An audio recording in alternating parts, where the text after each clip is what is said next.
Welcome back. This is Chris Carter. I'd like to share another method of working with your pigments, keeping them organized, keeping them clean. If you're going to be painting all the time, you'll want to keep paints going. You don't want to have to clean them up and throw out all that paint. One of the methods is to just put saran wrap around your palette. I'll show you another method. This is a template that you have a PDF file for, just like the templates. Download it, print it on cardstock, and laminate it. Then cut it out. You'll end up with that. And this is laminated so that it can get wet. I like to use empty pans. Now I know that I've said to use the tube paint, and I do use tube paint. But what I do when I travel, and a lot of times when I'm working at home, I will squeeze the tube paint into empty pans. You can see this was lemon yellow. It was a Winsor Newton. When I get little kits in the past, I don't get them anymore because I make them now, I would wash out the pan when I was done. And now you can also buy empty pans. They come in half pans and they come in full pans. This is another manufacturer that it's kind of clear. And I find that it's a little bit funky because it's a weird size. Okay, so it doesn't fit into the tins quite as well. So I'll show you how to do that. I'll show you actually two things. You can see this is super flat.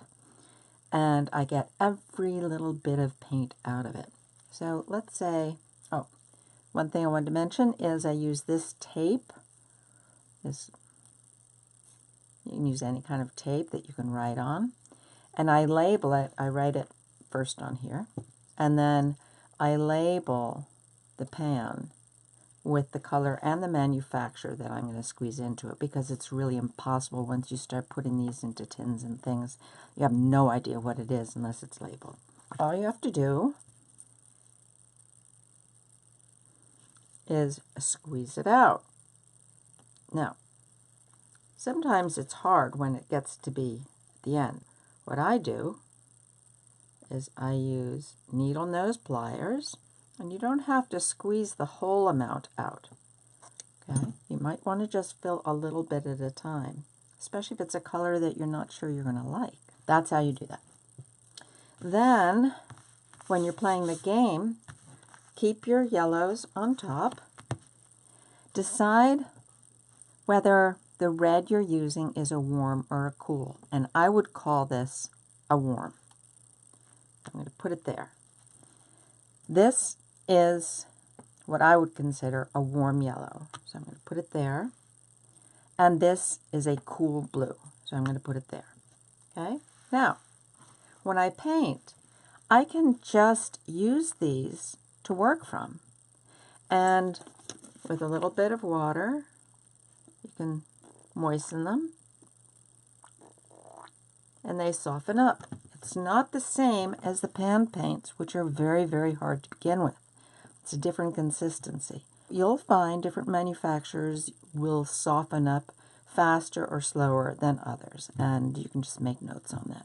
But this way you can really see, again, we're retraining our brain to recognize whether a pigment is on the warm side or the cool side, and you're also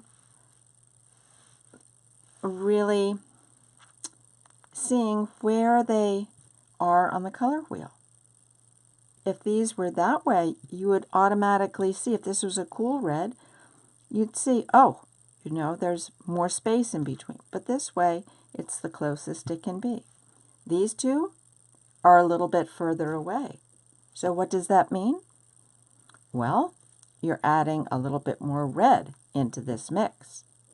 If the yellow were a cool yellow, you wouldn't be adding any red into it.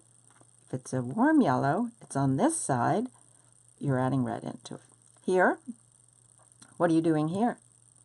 Over here, because it's closer to the yellow, there's a little bit of yellow in this. Here, it's closer to the yellow, there's a little bit of yellow to this. So when you mix these two, what are you doing? You're mixing more yellow. Just a reminder, in this lesson, we're going to be painting an analogous color scheme. Color scheme number 4 is analogous to extended analogous. And what that means is analogous are colors, hues, that are adjacent, right next to each other on the color wheel. The regular analogous would be considered 3, all right, 3 hues. Extended analogous goes to 5 hues, so 1, 2, 3, 4, 5. So you have a choice of any of these. Let's throw the die and see what one color we have to include in our color scheme. Now this drawing I did this morning, couldn't sleep last night, so I got up and sliced up some cantaloupe, and these were the rinds for the cantaloupe. If I were going to be somewhat realistic, then I would choose that color scheme because I could use cantaloupe colors. Because I'm playing the game, I can't do that. So I'm going to throw the die, and I get an 8. On my card, 8 is violet red, or red violet. I have to include red violet in my color scheme. Now that's a little challenging. Doesn't look cantaloupe-y at all, does it? Okay, well, this also is a bit of a challenge because these are all fairly dark in value. Go back to your colored diamond. All of those are down here. So I don't know that I want that either. So I'm going to go around and try to see where I can get some light value. And I think that's what I'm going to have to do. I'll use my red violet as the darkest because remember we're going full strength. We're not diluting. And my yellow orange. Now yellow orange, I can certainly go lighter than this and still call it yellow orange. I just can't go as light as yellow. This is my color scheme.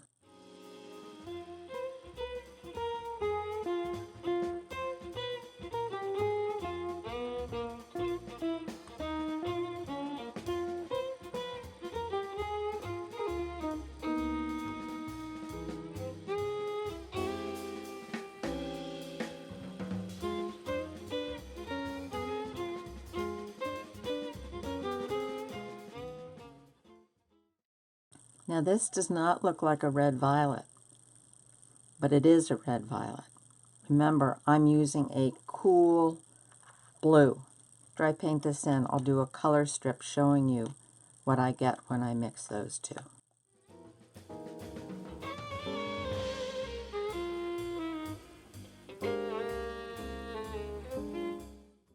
And sometimes you find that you need to add a line because something's been forgotten.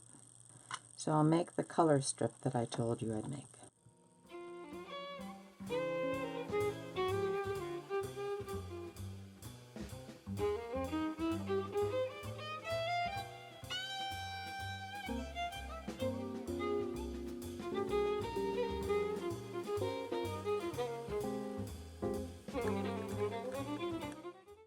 Okay, do you see any purple at all?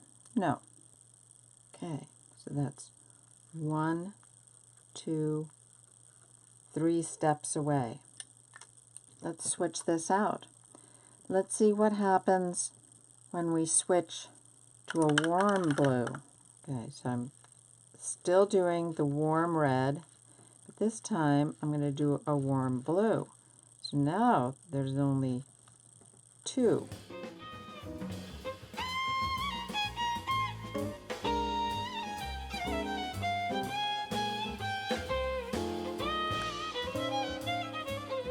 Still kind of mucky, but you start to see a little bit of lavender over there. Okay, look at how green this is. That's because it's a very, very cool blue. Now I'm going to use a cool red and a warm blue. Cool red, warm blue. How many are there between? Only 1. Let's see what happens.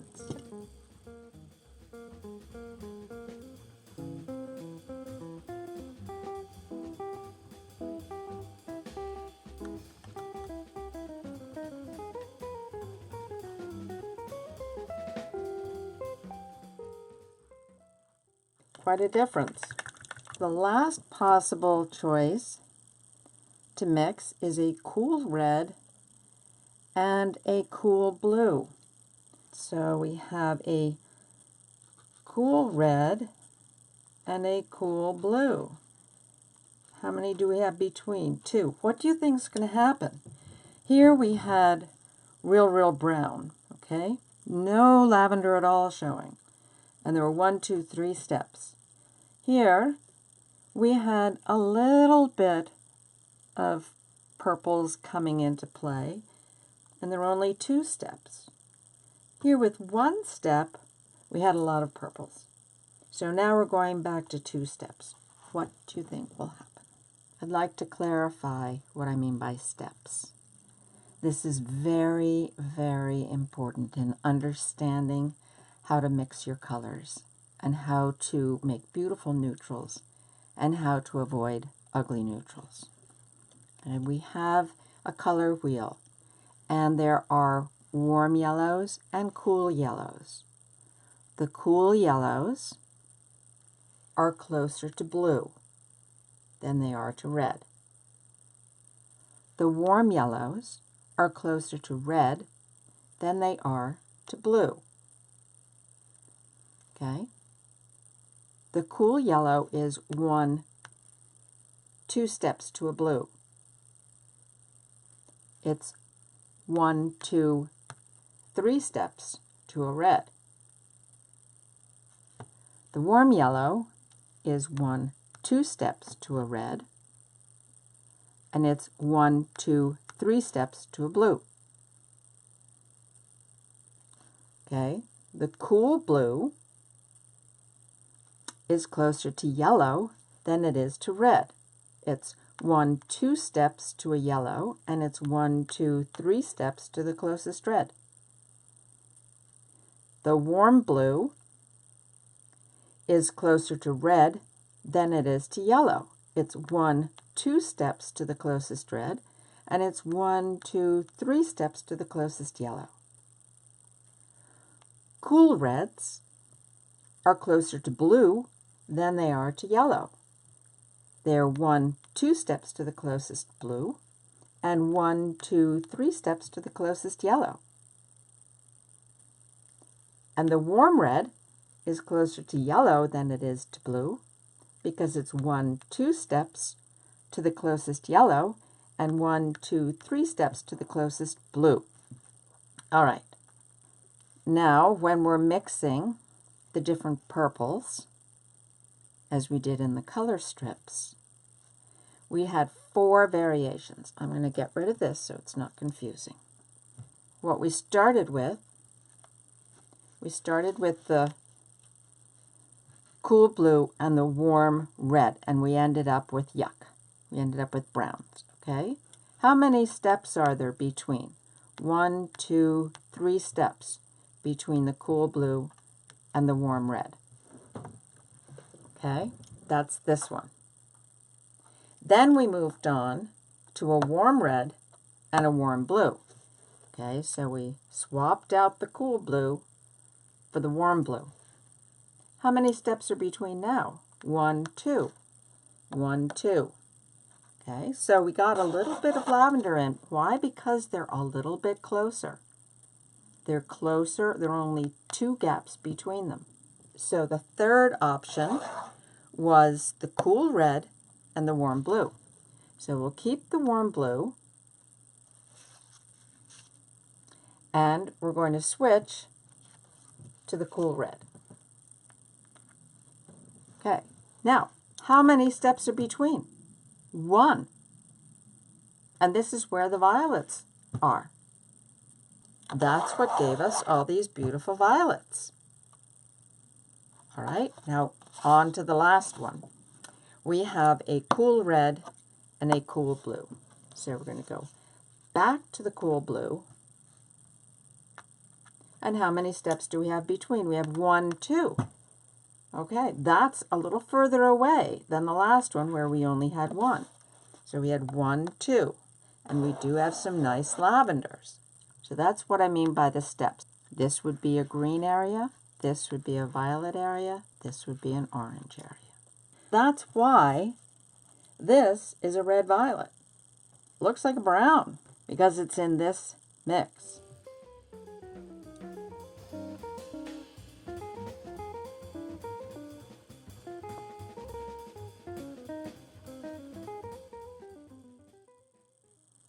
And this is not diluted. What I did here was I just used the red and added a bit of my red violet to it. And because the red is so much lighter, it lightens up the value of the red violet.